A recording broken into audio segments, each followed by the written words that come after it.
Kalau aku lihat preview-nya yang dilakukan Microsoft di Office aja misalnya gitu ya, yang dulunya tuh harus belajar pivot table, harus belajar semua makros, nggak usah gitu kan, masukin aja datanya, lu tinggal tanya doang, keluar. Itu berapa banyak karyawan yang akan hilang kerjaan itu dari proses itu, ya.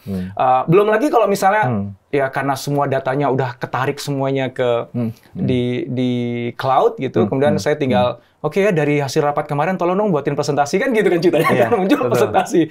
Oke aku nggak butuh orang sekretaris yang ngebuatin materi presentasi gitu kan. So itu sangat menarik, sangat exciting for some, but for others it's so scary. Itu begitu menakutkan. Pertanyaannya adalah gini, itu kan inevitable ya, nggak bisa dihindari. Namanya teknologi akan selalu akan ada satu titik di mana itu kayak ditabrakkan gitu ya. So kita nggak ke situ ngobrolnya. Pertanyaanku adalah kaitannya dengan Microsoft itu sendiri. Bagaimana Microsoft anticipate itu? Karena bagaimanapun juga kan kliennya Microsoft adalah korporasi yang punya karyawan itu kan. Dan jangan sampai karyawannya mereka justru antipati sama Microsoft gara-gara Microsoft mengancam pekerjaannya mereka kan gitu kan. Nah apa yang Microsoft lakukan to anticipate itu, mitigate itu sehingga everybody wins. Betul. Jadi mungkin gini ya, saya kasih contoh ya. Dulu itu waktu zaman dulu ya sebelum ada waktu kalkulator pertama kali diluncurkan gitu ya. Itu banyak guru matematika protes bahkan sampai mogok kerja gitu ya. Kalkulator gitu ya. Karena takut digantikan. Pekerjaannya akan digantikan oleh kalkulator gitu ya. Tapi sekarang kita semua menggunakan kalkulator gitu ya. Jadi sama ya di Microsoft yang kami lihat adalah pengenalan atau awareness on how the tools, the technology can benefit me. And every person in the organization harus paham tentang itu. Saya kasih contoh ya. Misalnya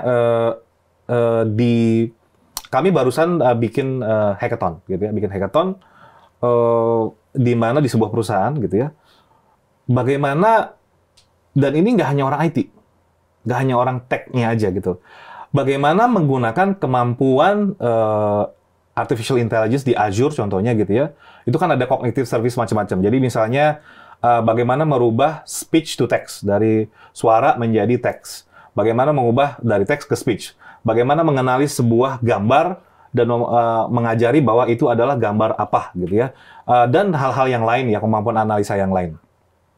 Dengan mengenalkan kemampuan-kemampuan itu kepada semua orang, semua divisi, termasuk business users, operation users gitu ya, sparks an idea buat mereka.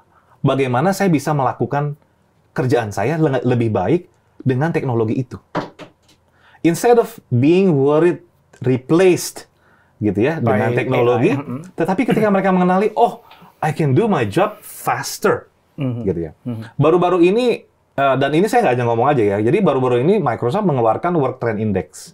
Work Trend Index, nah salah satunya gitu ya, memang ada 49% dari data itu, ini 3.000 orang di 30 negara, ada data dan ada di Indonesia juga, ada 49% yang merasa takut. I think it's very normal gitu ya, merasa takut. Tapi you know what? Datanya juga menunjukkan 79% dari orang-orang itu merasa bahwa oh, saya mau tugas-tugas saya dibantu oleh AI. Dibantu oleh AI.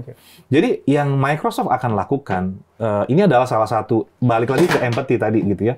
Bagaimana sih kita bisa memastikan teknologi kita itu bisa digunakan dengan sukses. Makanya di Microsoft itu ada organisasi yang namanya Customer Success. Di mana kita memastikan bahwa teknologi yang sudah diakuisisi, yang sudah digunakan oleh customer dan partner kami, mereka bisa menggunakannya secara sukses. Gitu. Itulah measure our success. Menurut saya penamaan Copilot di dalam produknya Microsoft ya untuk mengasosiasikan kepada AI yang kita bisa pakai itu tepat. Karena kata Copilot itu tidak menggantikan pilotnya. Dan itu mendudukan si manusia pada posisi yang lebih tinggi. Bahwa kamu tidak akan digantikan. Ini adalah sebuah tools, asisten yang kamu bisa suruh-suruh untuk melakukan sesuatu yang ngapain juga kali lo ngerjain. Gitu kan ya. Kamu mendingan ngerjain sesuatu yang lebih strategik. So, itu menurut aku, itu you nailed it lah ya. Namain Copilot itu, it's just brilliant. Ya. Bukan cuma nama yang catchy, tapi punya meaning di baliknya.